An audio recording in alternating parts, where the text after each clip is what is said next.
Science for Everyday Decisions, series by Center for Sustainable Development at the Earth Institute, Columbia University. For your consideration for a more sustainable life through education for sustainable development.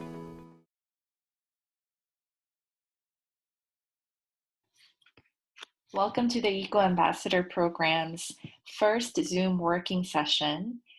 We have been in the past weeks talking to experts on the topic of sustainability, as well as current events surrounding COVID-19. This week, we are transitioning more into a hands-on session where the various Eco Ambassadors can come together to discuss and delve deeper into the topics that we are exploring about environment, about climate, about public health, and COVID. So today our first session is going to be with Roberta Nascimento. She is a student in the American Language Program at Columbia University. She first heard about the Eco Ambassador Program during a lecture series that was given by our Eco Ambassadors, and she wanted to join the initiative to do environmental friendly practices and discuss what is happening in her community and in her environment. During the COVID-19 outbreak, she's been in Brazil and she noticed a lack of recycling program in her town. So she wanted to bring this topic today on recycling to share a little bit of what she has found so far, and most importantly, to get ideas from other Eco Ambassadors on potential solutions. What are some ideas that can be implemented along with the education piece that could go along with this endeavor? So here are some questions for reflection, and this will kick us off on our discussion. It's a company that I believe that it works both ways.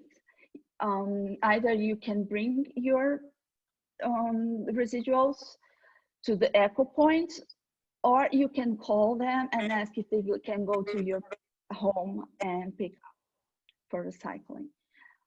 But they are a company of, I think, from the government. So they are a governmental company and they work together with other companies, which are the LOGA and the Eco. And I believe that they also are integrated internationally. They have interesting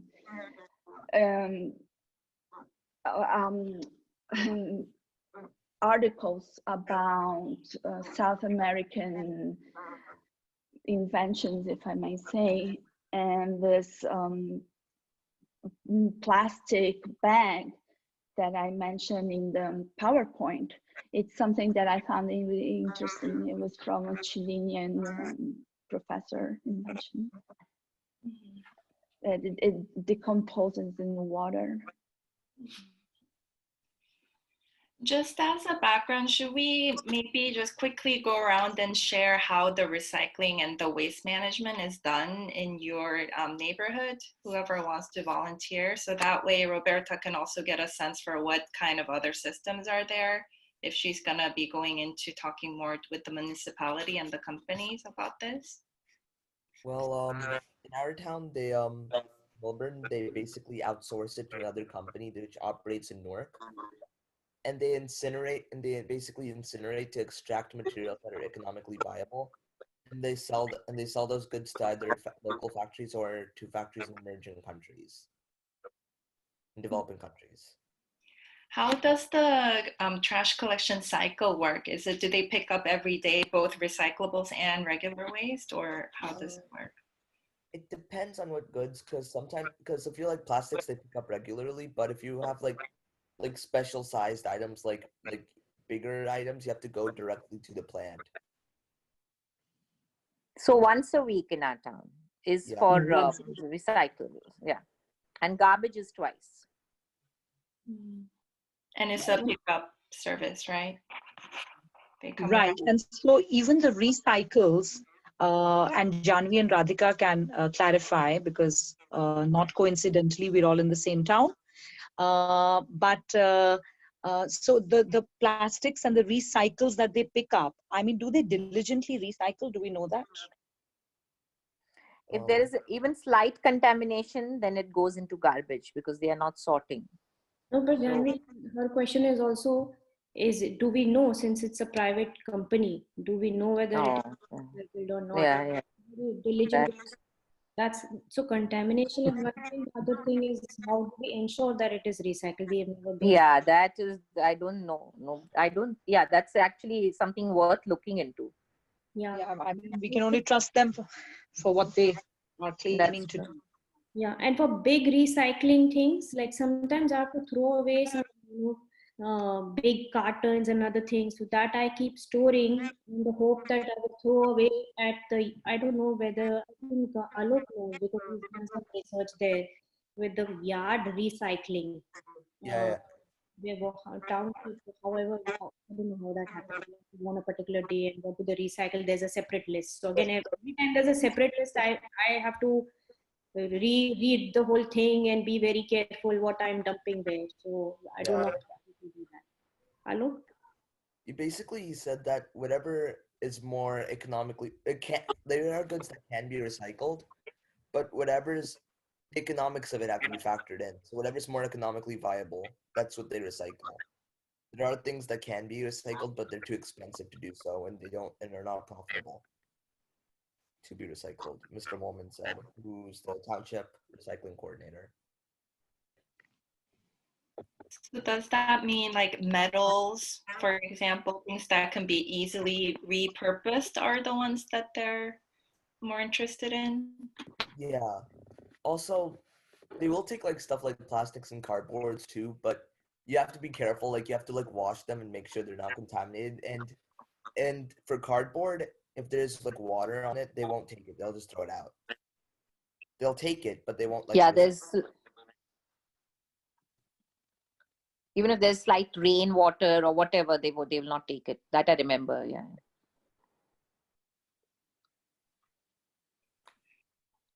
I can speak about Jersey City a bit. A lot of similar things is what you have over there in Millburn. And hi, Roberta. I'm for anyone who doesn't know me, I'm Tara. I work with Hayan and Radhika at the Center for Sustainable Development. I live in Jersey City, New Jersey. Our collection comes once a week. Recycling is once a week. Trash is twice a week. They only collect number 1 and number 2 plastics, which is pretty limited. And it is it is outsourced. You know, the recycled product is sold off, and that's why they don't do other types of plastic, because I guess they haven't found enough of a market for it. They are looking at adding number 5 to it and having the city invest in order to do that, but that's just a conversation they're having right now. And yeah, we're supposed to sort it into cardboard, other paper waste, and then plastic, aluminum, and those things together. And same thing, if there's a little bit of like rain or water soiling anything, they won't take it. And then e-waste, appliances, things like that, you can call the city, the Department of Public Works, and they'll tell you when to put it out and they'll come get it.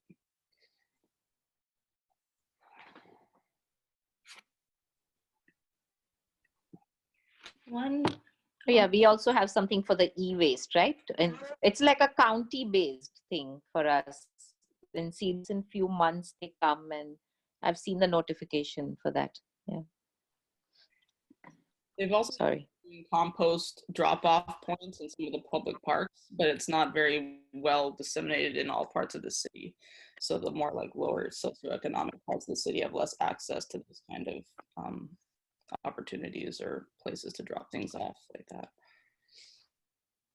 Because one of the things when Roberta first reached out to us, one of the things that we kind of briefly touched on is talking to the companies and the municipality to have a system for recycling, pickup and drop off is important. But the other huge kind of battle is the education piece of first knowing sometimes the mentality isn't always there to on individual household level to actually do the recycling. And even if what there is, all the different areas have different regulations on what they take, what they don't take, which is counterintuitively not always. You have to seek that information out. It's not. I don't think it's we can assume that everyone knows. So I feel like the public education on recycling is their piece that needs to happen. So if anyone has some ideas or suggestions on how we can go about that piece as well, to share with Roberta.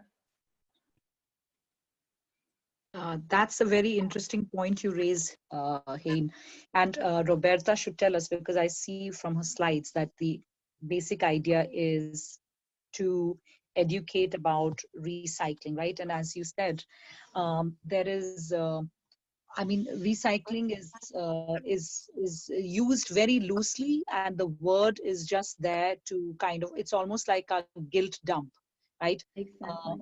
You know, we say recycle and we're out of it. Exactly. So we really need to work on, and I'm guilty of it myself. I mean, to learn the nuances of the recycling and then to go about educating people about it. So yeah, I mean, happy to hear as many inputs on that. Only 7% of the garbage are recycled here in Brazil. 7% is little. But and I for the don't consumer market that Brazil is, that's very little. But so is, I mean, I think US has very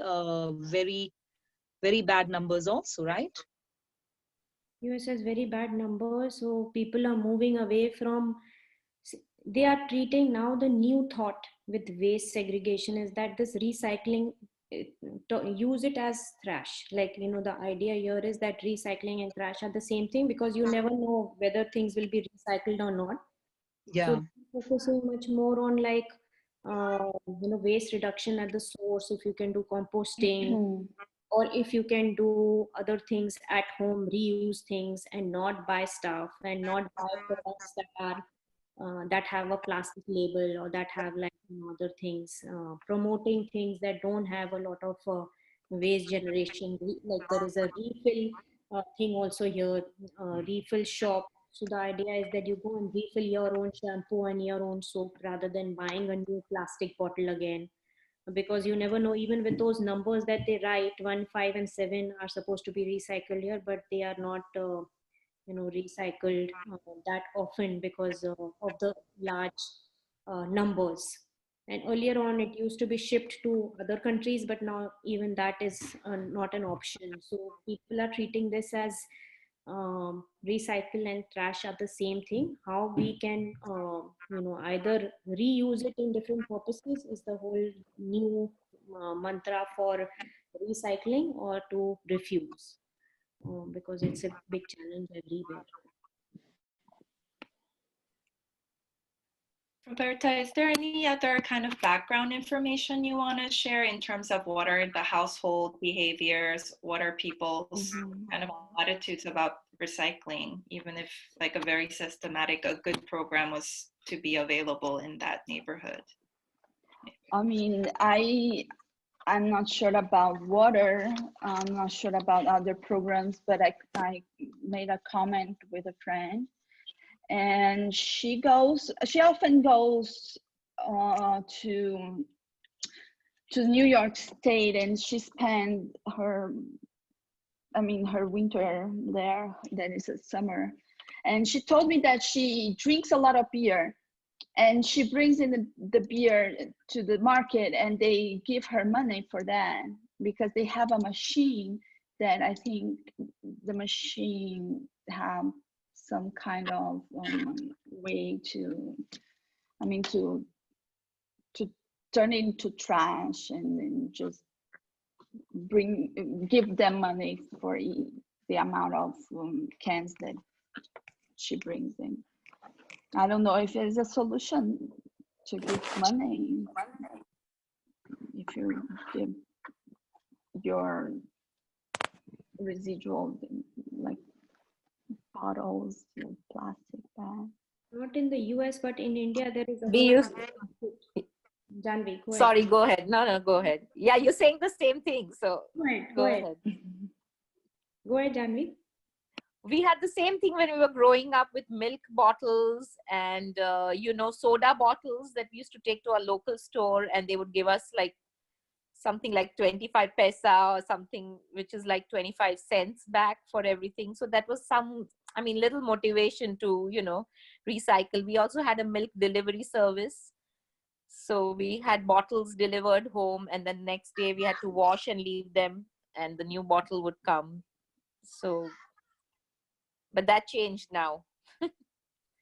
Now we are again following the, what do you call it, multinational corporations. All the glass bottles went away and plastic came to the country, so there was no recycling that we could do, kids and other individuals. Then there were all these people whose job was to recycle. They are called the kabadi walas. So basically they are the people who come to your houses, they'll buy things and they will reuse material. And so we know that a person is actually buying things from you very, you just they pay you a little bit amount of money for a huge pile, but you are more than happy, the households are more than happy to get rid of all of this. It is not run by the government. These are private people who are, again, are on the streets. They are also not very affluent, and so they are making use of all the garbage or all the things that you would throw away from your houses, and they will create a market of that and supply to various people. So they are linked to these different industries and other supply chains on their end, on electronic goods and other things. So I still feel that substituted a lot on throwing away things. People kept it properly because they knew that it will pay, they'll be able to get some money out of it. Whereas here it is in the US, I feel that it's like you just throwing away is better than repairing anything, because obviously it is much cheaper to throw away than to keep stocking it and to repair. There is no repair culture here, or neither will you get like a repair shop, electronic repair shop who will charge you very little money for things. It's a manual task, so obviously it will be more expensive. So this use and throw culture has also taken over a lot of our economy, and then we are in the habit of purchasing new things as soon as things get bad. So that's again add on to the garbage pile, and then of course there's a huge garbage pool that's generated. I'm clubbing garbage and recycling both because I feel that they are both the same, because we don't know whether it is recycled or not. As Nidhi was pointing out, it's like a guilt dump. It is really a guilt dump. So something we should all be aware of. Yeah, in like Germany, they like pay, I think, like a quarter of a euro for each bottle that you recycle. Other countries, they're doing the same thing, and Mm-hmm. it might work if there's an incentive. Yeah, so there is this farmers market in Melbourne. I don't know if you guys go to the farmers market. There'll be like a local farmer who has come, who has a dairy farm, and so if you buy milk from them, they will give you it, and they'll give you those milk things, and not in cartons, in big bottles, and they will charge you $4 as security deposit. And then if when you return the bottle, for each bottle, so when you return the deposit, when you return the bottle, you get the deposit back. So that's, I don't know if many customers would be willing to pay that $4 per bottle security. That's again something that's up to the consumers. So it's a lot of things that are consumer driven. Yeah, so see, like even trade, what's this? Whole Foods has the glass bottles, right? And they have, if you take it back, it's a solid $2 which they return, which is quite a lot of money, which is good. So that is certainly, like, I think economic incentives work, and having symbolic economic incentives has not worked in the past, I think, right? Just making it 5 cents a recycle and things like that did not work. But I think something like this $2 for the bottle, I think that really solidly works. I mean, dare I ever break that bottle? If I buy it, I hold them more fondly than my children. So It's more substantial, the amount, yeah. yeah, so I think something like that can continue to be incorporated into the system, economic incentives. I think that's a great point because I mean, in kind of Whole Foods and the places we know, it works like per product or per item. But in a case where a neighborhood isn't recycling, maybe the incentive can be the households who do recycle can be given some kind of, subsidy or some bonus for at the household level from the municipality, if as long as the municipality is interested. I think London does that. They give some kind of subsidies in the taxes or something like that for all the households that recycle. A friend just moved from London to New York, and she was telling us about that.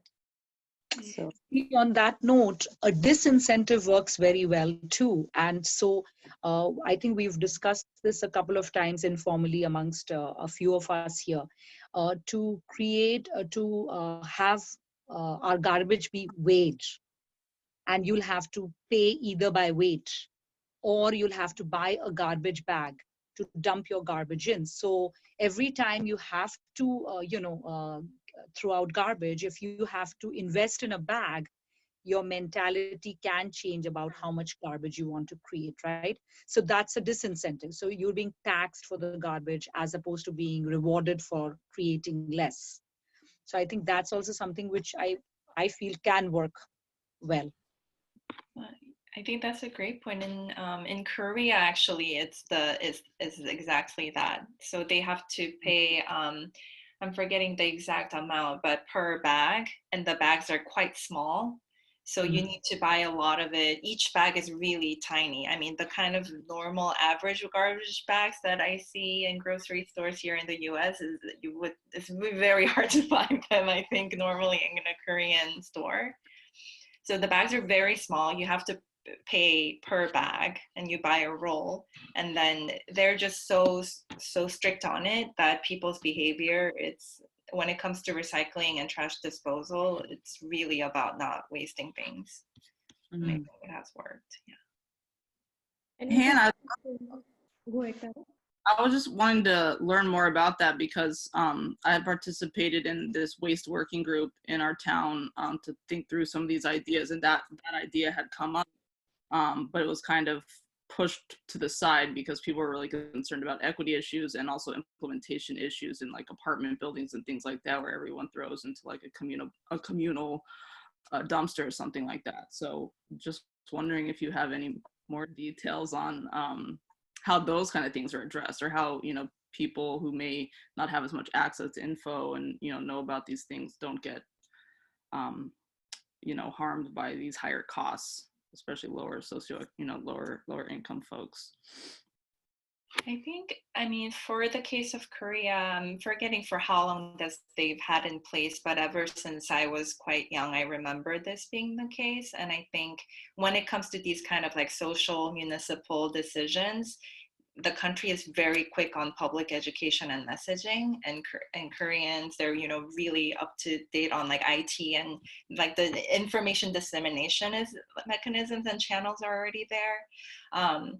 So at this point, it has become just really like breathing air. Like people's behavior when it comes to trash disposal is, I mean, sometimes I go and I get really overwhelmed because I don't really know where to throw away things, but they know it like it's, like memorizing the multiplication table, right? It's almost like a drill. So, I mean, I'll look up more information to share, but I just know that it really has now become, people think about it twice,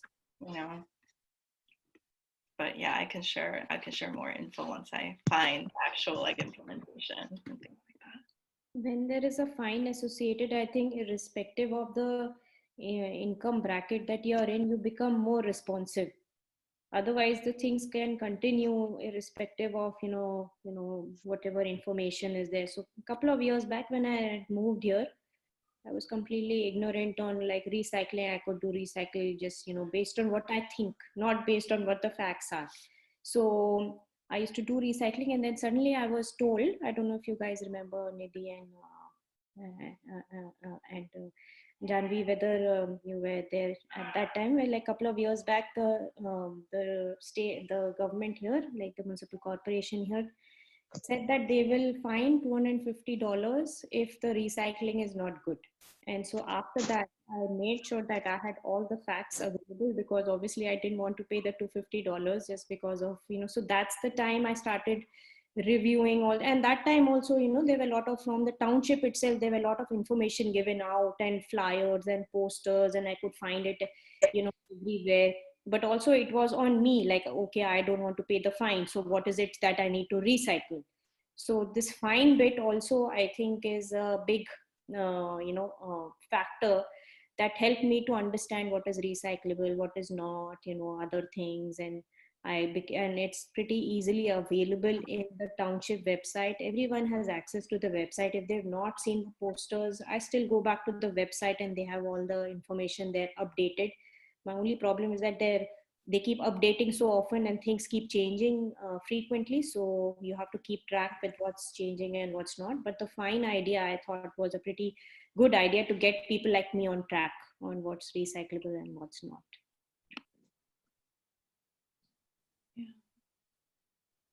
A lot of times, at least in our town, the Department of Public Works will have people who can go speak at schools and do assemblies for students and families to learn about those recycling rules in their area. So that's something that maybe some of the eco ambassadors can help organize such events in their schools once we're able to be together again, of course. Yeah, that's exactly what we did for Wyoming. We did recycling because in the school, one of our green team members, again, parent leadership is critical because schools are already overwhelmed. So, one of our lead green team person said that the school is not, we need to really educate the school, like the students there, because during the lunchtime, everyone is just seeing what is there. There are bins, recycling bins and trash bins, but they are seeing what is there inside the bin and then throwing things that they see inside. So once the wrong cycle starts, then they're all throwing what what they are seeing inside. So there was no no poster there, and there is no other information around what needs to be thrown in the recycling versus what needs to be thrown in the trash. So we did class presentations, and we took the materials that are already there in the cafeteria, not something that you would produce, that you would do recycling at home. Because there are things that you would recycle at home, and there are things that you will recycle, like milk cartons and juice boxes and other things you would use in the school cafeteria. So we took the same products and then we told them, see the number behind. If it is plastic, then you see the numbers. If those are these numbers, then you need to put it in the recycling. And it had shown immediate effect, because it was all a matter of telling what needs to be done, and people are very good with following orders. Similarly, like the fine, people are very good with following orders. It's just that message needs to be consistently passed along and repeatedly, so that we just have that system going. Yeah. And Roberta, I was thinking, it sounds like from the company research you did, you might have selected a few companies that you like, but especially on this kind of education piece that we're talking about, if you want to kind of work with us and have the conversation going, even after today's session, on how we can maybe do that, we can be in touch about that, because then we can, whether it be packaging the right information, who do we go to and who do we talk to, that kind of thing. Our eco ambassadors here in Melbourne have done that more specifically on single-use plastics in schools, where they went to talk to teachers, school principals, even township leaders, and even the town mayor. So if you need some ideas on like who to communicate with to get this going, we're happy to kind of brainstorm and ideate on that as well. Yes, sure. I would love to. Thank you.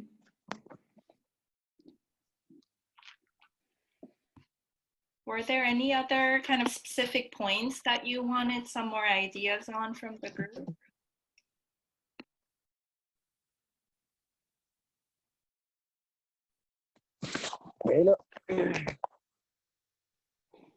Yeah, Andrew, hi. Yes, I've been listening in, and it's very, very interesting. I followed it up, and I'm thinking the interest of starting recycling of garbage in my municipal cities that are evolving in my community. And I don't know how you can get me engaged. How you could assist me develop some of those programs in our community to initiate segregating waste and how to start recycling processes. And I'm really, really very interested in the whole process. It's very exciting for me. In our communities, we don't do that. We just data dump or you just dump the garbage anywhere in the city center. No one takes care about the garbage. It gets filthy. The municipals sometimes do not take it. So I want to start a process of educating the municipal cities here and how to start out to recycle the garbage, and maybe something that we could work together. I could need support from you to grow such programs to a fruit. Yeah, definitely. No, that's really exciting for us to hear too. I think all of us are kind of learning as we go because different challenges come up as we go into finding more information on it. But you know, we have this Eco Ambassador group for that purpose. So yeah, we're definitely happy to keep the conversation going, and you can let us know, you know, specific areas where we could help, and then we can also share some things that our Eco Ambassadors have already done so that you have some ideas of what is possible. And then depending on your local community and kind of township context, definitely let us know what's going to be possible there or what's going to be not possible as well. So I yeah, think the starting point here is like you suggested. If you shared with me what the eco ambassadors are doing, and probably it could sure, stimulate absolutely, yeah. it could stimulate my mind to tailor the context that we have here in Uganda.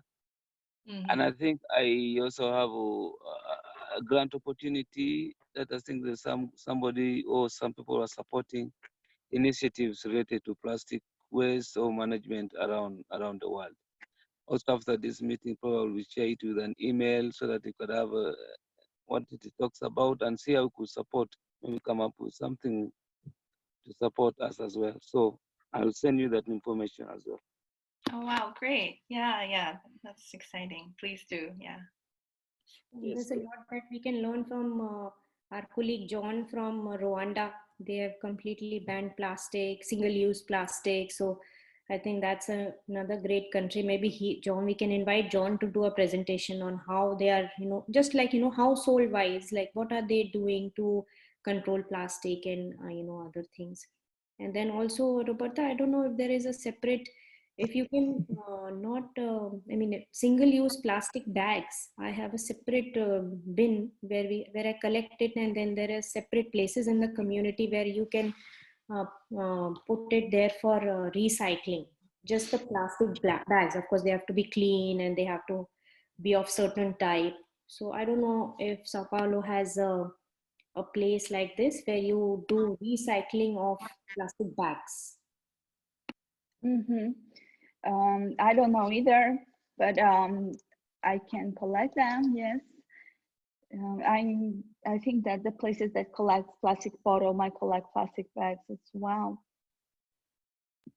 That might be a good thing to explore. And then I hear that there are a lot of interesting reuses of plastic bags into new plastic bags, or maybe this we have Trader Joe's here, so they take all this plastic and make two brushes, or they make eco bricks out of the plastic. So maybe just Mm-hmm. to reconsider to see how we can use plastic bag collection separately and what they can be used for. All right, thank you. And by this plastic bag, Radhika, you mean just the carry bags, or do you mean, even bags in which, say, our cucumbers come or carrots come? Are you So meaning all sorts of plastic bags? just use the plastic bags, the carry bags, Nidhi, not the other ones. Apparently, the ones that are in also the Indian grocery store where we go and get the rice and lentil packs are also not okay to use because they are made of a different plastic, so we can't recycle those. But the regular plastic bags can be recycled. The ones that are that we get from chicken packed plastic bags and other things, those bags are also not reusable. It's only the carry bags that are reusable because they are made of, because if you see the variation of the plastic bags, the type of plastic that they use, if it is thick and if it is has a shiny coating, then it's not you can't recycle it in the common recycling bins, plastic recycling bins. So it has to be only Yeah. those. Yeah. Oh, I've been putting those also in ShopRite. Which ones, Janvi? The ones with shiny the ones. lentils, the ones with the lentils and all. Yeah. So Yeah. maybe I shouldn't. I can ask again, but that was based on my discussion with Ellen from the Green Team, Melbourne Green Team. She suggested that we shouldn't be putting those because they have a wax around it and that's not good for recycling. This really does remind you of, and Janvi briefly mentioned about the kabadi wala, the recycling man who would roam around our streets in India, collecting the bottles and all that. But even our lentils and rice used to come in big gunny sacks, right? Yes. And even at the store, we would go and pick up, like some of the Whole Foods have those, right? There are dispensers, and then you collect them in your Those own fun, bags. yeah. But our bags used to be paper bags. Remember, they used to be made out of newspapers. And it was just such an organic way of life it was, right? Then the newspaper used to come from our regular newspapers that we would Yeah. read. So that had a purpose, because if it's torn or something, then that's used. But now life had to become more convenient or not so after the plastic came about and we started all using plastic. But I Yeah. think India is going back again with this ban on plastic bags. They are, at least even in fancy restaurants you go to, the takeaway will be given in like a cute cloth bag. And I was like, oh my God, this is really fancy. Whereas my sister was like looking at me as if like, what's fancy in this cloth bag? So like, she doesn't know where I'm coming from, where I'm so used to carrying plastic utensils and the one plastic bag Yeah. will be given to me. I found it very exotic to get a cloth bag. Yeah. So it's a That's true. different world that we live in, and we've created more problems. We even bought snacks from small shops in those, repurposed, like all paper and notebooks were made into small bags. And that's how we brought home snacks and biscuits and stuff like that. Yeah. Yeah. I think this kind of bags, the wrapping is a huge reflection of what we ate too, right? Because this is all possible if everything you're getting the food from like local kind of sources. It doesn't have to travel so far. I feel like when it has to travel, it goes into all these like plastic packaging. But if you're eating kind of natural or organic or locally available things, then you don't need as much That's packaging. true. And that is why I think we'll have to stop desiring olives sitting in New York, right? I mean, olive is not native to us. And to make it like, part of our cuisine is just wrong. And that, I think that requires an entire relearning. Yeah, like Especially food ever since miles. all of us here in America, we live in a cornucopia. Anything is just a click away, and just a couple of hours if you're on Amazon Prime, other than toilet papers, right? But so I mean, that relearning, that unlearning, that I should not be having olives. It's not right. I that's a huge task ahead of us. But maybe to your point, then why don't you have like a farmers market for the entire year? Farmers, even if you want to go to a farmers market and buy local, there is no way of buying local unless you go to Whole Foods and pick every brand to see whether it is local or not. It makes the the process of purchasing things really cumbersome. Yeah. Even for summers, if I would try to go to the farmers market, there would be things that you would not get there. So how do I train my mind to go and buy things that are available? And then how does government help us to buy things that are there throughout the year? The farmers market is only in summer, and why is that? Like, what about the rest of the time when whatever is available, you just go and buy it? You don't buy olives obviously because it's not available, and you don't buy strawberries in all seasons, and whatever in all seasons. You buy what is locally available in New Jersey. That system itself is gone. Yeah. As a consumer, you are in a fix, because then you don't know where to buy things, and then you can't check every label to see whether it is locally grown or not. Yeah. See, I think another problem is, again, it comes down to economics, that farmers market, by, as of now at least, by definition, are small mom and pop shops. So they do not have the retail space that other big retailers have. And if you're on the East Coast, more than 8 months are actually not conducive to outdoor shopping, right? You need a proper heated space for consumers to feel comfortable and so on. So I think it will have to be a town-wide impetus focus to create a designated space for them. Right now, what we have in our town, which is one of the better earning towns, that itself has only provided a makeshift arrangement, right? A parking spot, which is given to them once in a week for a couple of months. But that is extremely makeshift. And so I, as a consumer, also cannot get used to buying from that, because I know it's only here for 4 to 5 months. And so that's not going to work for me. I'm more, convenient with Trader Joe's.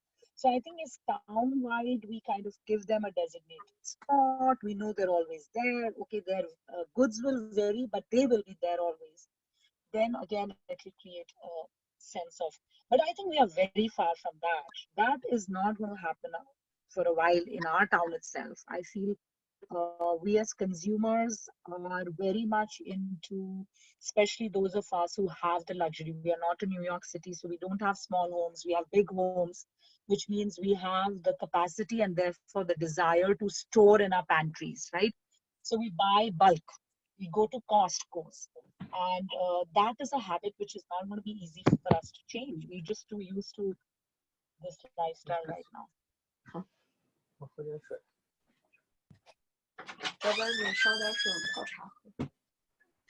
Anything else? Yeah, were there any other kind of last minute thoughts? I feel like this was a great way to kind of kickstart the brainstorming session, because it looks like this can be kind of an ongoing discussion for all of us in the weeks to come. Roberta, was Okay, there anything else? on my side, maybe, did you want to expound a lot about the Eco Ambassador program for me, or you'll send me additional materials on my mail so that I can read about it? Or Sure, yeah, we have actually quite a lot of information, so we'll send it to you in an email with the links so that you get kind of the details and the descriptions. I'll send it to you by email. and then in regards to becoming an Eco Ambassador here based in Uganda, in Teso, what are the procedures to do that?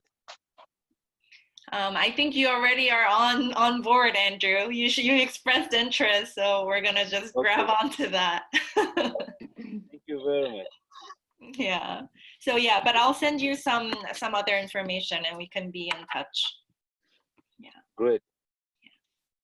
And then Wonderful. really quickly, on my end, just a few seconds, all this got me thinking, and we started this talking about how we could tie our discussions in with our working sessions. And I think part of it was, as we're describing and seeing the scope of plastics pollution, I was thinking, well, one angle we could take is maybe, practicing and like teaching the students how to practice divergent thinking. So maybe brainstorming multiple or new ways to use plastic items, use plastic wrapping. And one thought that came to mind was, we've had discussions on art therapy, we've had discussions on creative writing. Well, maybe one, angle is using or creating recycled plastic art, right? And so kids can explore like, oh, how else can I use, right, these products? So it's not just a single use and then throw it away. Just a thought, so that we, everything that we do with a creative angle has the practical application of, how do we reuse this object? Okay, I'll be the devil's advocate here. And what I'll say is that I resist from encouraging my kids to create art out of plastic, because I don't want them to say, let's go and buy more plastic. and then I can create a giraffe out of it. Oh, I can stick these on my artwork. So let me get some more spoons. So that's something that I always fear, where to draw the line and tell them, you know what? No, no, no. We just don't want plastic. There's no use for it. There's no need for it. But that's just, again, playing the devil's advocate. So beat that, William. Was it William, Yeah, right? yeah. So maybe we just say like, look, how could you integrate recycled plastic bottles, right? So if it's a soda bottle that everyone just throws into the communal waste basket, right? Maybe you could wash it out, right? Clean it, pull the label off, repurpose it into something, make a mobile out of it, make a sculpture out of it. Even use the empty bottles, use them as a floating plastic island for maybe a water display. I don't know. I guess just the mindset, right? Maybe we could start exploring ways to use or integrate our mission of plastics reduction into the activities that we do. One thing I wanted to add is the eco breaks that Radhika mentioned at the beginning of the call. So I believe, Radhika, please correct me if I'm wrong, but I believe for that one, the students actually went around and collected from kind of garbage cans, the plastic bottles that were being thrown away that didn't look like it was going to be recycled because it was kind of in a dump, and they pulled that out and then they filled it to make it into an eco brick. I don't know if I think I so. got that correct. But we'll have to ask the Eco Bricks people. They have a company, so I'm sure there must be that. But that was their starting actually. You're right. So Yeah. maybe if it's supplied, that's already kind of just gonna kind of end up in landfill or something like that, we can somehow identify.